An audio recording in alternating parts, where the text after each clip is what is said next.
Bonjour tout le monde, j'espère que vous allez bien. Je suis contente de vous retrouver aujourd'hui en vidéo pour vous faire un petit update de mes 3 dernières lectures. On commence tout de suite avec Forestel, le tome 2 Préciosi, écrit par Aline Maurice et publié chez Holo Éditions dans leur collection Mondes Infinis.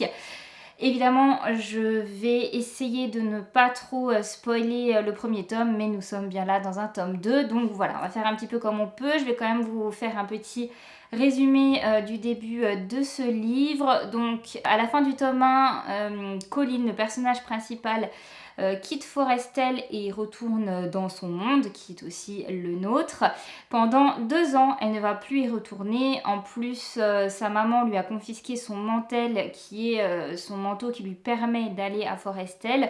Parce que, évidemment, Forestel étant très différent de notre propre monde, c'est quand même très inquiétant pour sa maman de savoir que sa fille va là-bas. Et donc, voilà, pendant 2 ans, Colline reste chez elle, même si Forestel lui manque beaucoup. Et finalement, elle va recevoir une invitation d'une des plus hautes sphères de pouvoir de Forestel. Et sa maman va finalement se laisser convaincre et lui rendre le mantel afin que Colline puisse y retourner.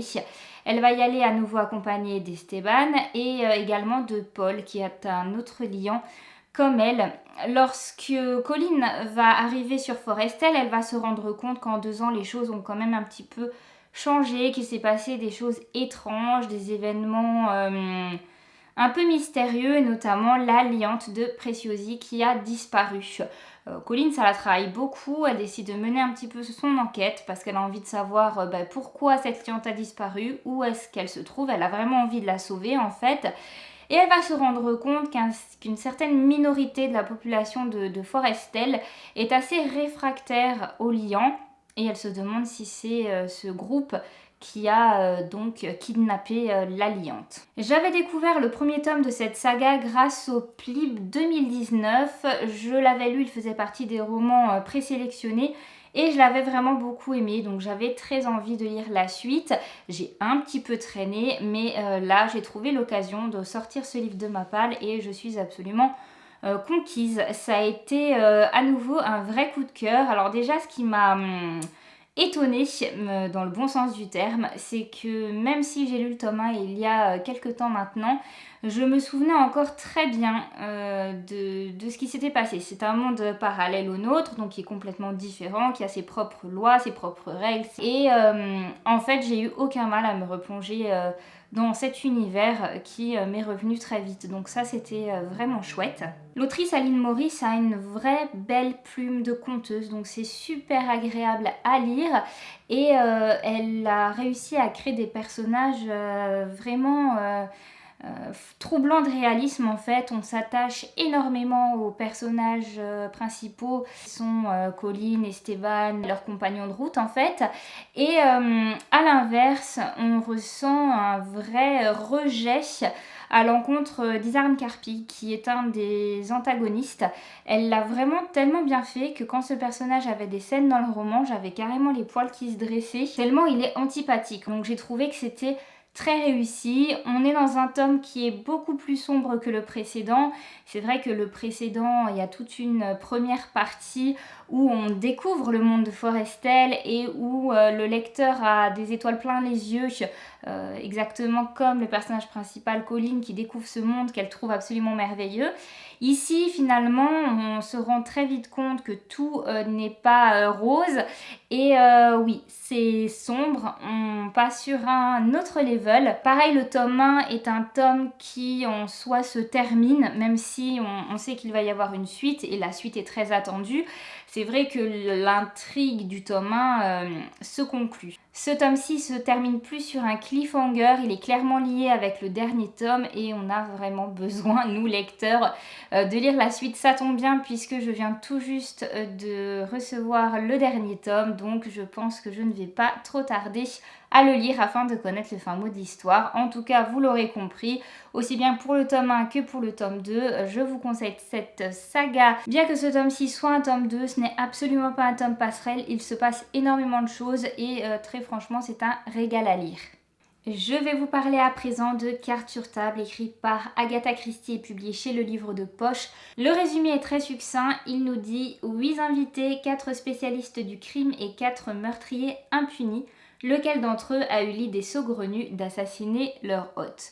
Monsieur Chaitana a un drôle d'humour, il décide d'inviter à sa table 4 meurtriers qui ne se sont pas fait pincer par la police. Pour contrebalancer, il invite également 4 fins limiers, dont le fameux et incontournable détective belge Hercule Poirot, mais cela ne suffira pas à éviter le drame. Monsieur Chaitana va être assassiné en pleine partie de bridge. Ce que j'adore avec Agatha Christie, c'est qu'aucune de ses enquêtes se ressemble. C'est assez incroyable quand on sait le nombre de romans policiers qu'elle a écrits au cours de sa vie. Je commence à avoir une belle collection à mon actif d'enquêtes d'Hercule Poirot et pourtant je trouve que chaque livre, chaque enquête a sa propre singularité et je pense que c'est ça qui fait que j'adore toujours lire les romans d'Agatha Christie et que j'y retourne toujours avec plaisir.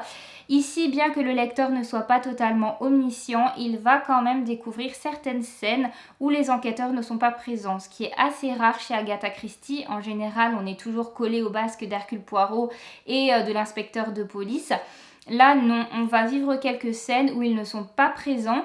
Une manière peut-être de la part de l'autrice de nous laisser une chance de découvrir des indices supplémentaires pour pouvoir résoudre l'énigme et confondre l'assassin. Bon, je vous rassure, presque comme à chaque fois, je n'ai absolument pas deviné qui était le coupable.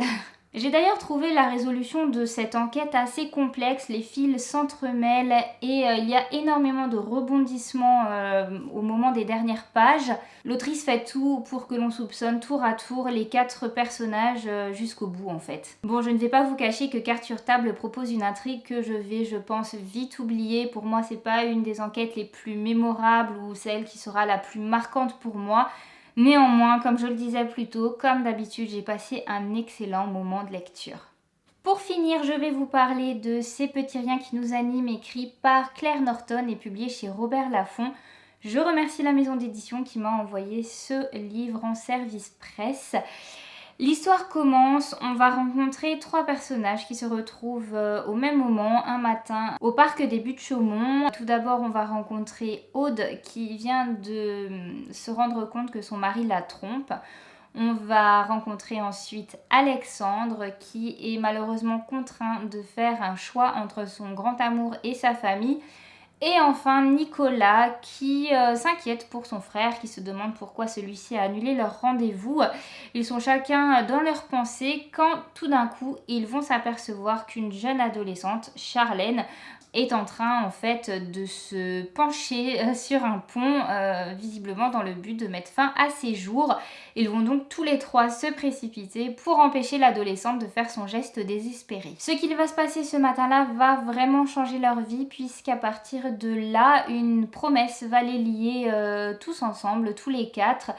Notamment parce que les 3 adultes promettent à l'adolescente de l'aider à retrouver sa maman. Quand j'ai découvert le résumé de ce livre, j'étais vraiment très enthousiaste à l'idée de le lire. Il promettait de belles choses, notamment on a cette phrase qui dit « Une grande histoire d'amour et d'amitié comme on rêve tous d'en vivre ». Je me suis dit que j'aurais affaire à des personnages un peu cabossés par la vie qui allaient se tenir la main et s'aider à devenir plus forts. Et c'est un petit peu ça d'une certaine manière, mais je ne vais pas vous cacher que je suis ressortie assez mitigée de cette lecture et que j'ai notamment eu beaucoup de mal pendant la première partie. J'ai trouvé que les personnages étaient assez stéréotypés et que leur relation manquait d'alchimie. Il y a énormément de rebondissements dans ce livre, mais malheureusement j'ai trouvé que c'était assez attendu et prévisible. Les situations se règlent parfois de manière improbable et dans tous les cas, le lecteur voit les choses venir vraiment très facilement. En tout cas, moi j'ai à chaque fois deviné comment la situation allait se renverser et donc ça a un petit peu manqué de surprise. J'ai trouvé que ce roman proposait une intrigue classique qui était déjà vue et revue et je pense que ça m'a un petit peu gênée. Il m'a manqué une certaine atmosphère qui aurait donné au tout plus de profondeur. Pendant ma lecture, j'ai également déploré un déséquilibre entre les histoires des différents personnages. Pour moi, quand on vous les présente au début, il semble que les personnages ont tous la même place. Et pourtant, le roman fonctionne à 2 vitesses et le rythme en pâtit un peu. J'ai trouvé dommage qu'on s'attarde beaucoup moins au niveau des histoires d'Alexandre et de Nicolas, alors qu'on est énormément plongé dans les histoires de Aude et de Charlène. Notamment l'histoire de Nicolas. C'est un personnage qui m'a intriguée dès le début, notamment parce qu'il souffre d'hypocondrie et je trouve que c'est quelque chose qu'on ne croise pas souvent dans les romans contemporains. Et voilà, j'avais d'ailleurs envie de le souligner dans cette vidéo. On va apprendre vraiment sur le tard son vécu. Et honnêtement, ça m'a émue aux larmes. Son histoire m'a énormément touchée. J'ai versé ma petite larme. Et j'ai trouvé ça tellement dommage que ça arrive si tard dans le récit. Je crois que c'est ça qui m'a le plus manqué. J'ai trouvé que ce roman manquait de corps et d'émotion. Je suis restée assez insensible en fait aux histoires de ces personnages. Et arrivée vers la fin, j'ai vécu de belles émotions, notamment grâce à Nicolas. Et je me suis dit que j'étais frustrée d'une certaine manière de ne pas avoir vécu ce tourbillon d'émotions tout au long de ce roman. Alors la dernière partie et la fin m'ont plu. Malheureusement, je pense que ça n'a pas été suffisant pour rattraper le tout. Je pense tout simplement que cette histoire n'était pas forcément faite pour moi. Elle m'a beaucoup fait penser, vous savez, aux feuilletons qu'on peut regarder à la télévision l'après-midi.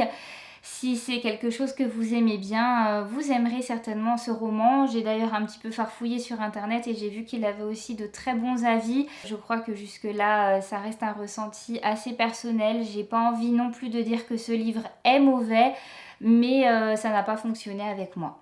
On arrive à la fin de cette vidéo, j'espère qu'elle vous a plu. N'hésitez pas à me laisser des commentaires pour qu'on puisse discuter de ces 3 romans ensemble ou tout simplement pour échanger sur vos lectures du moment.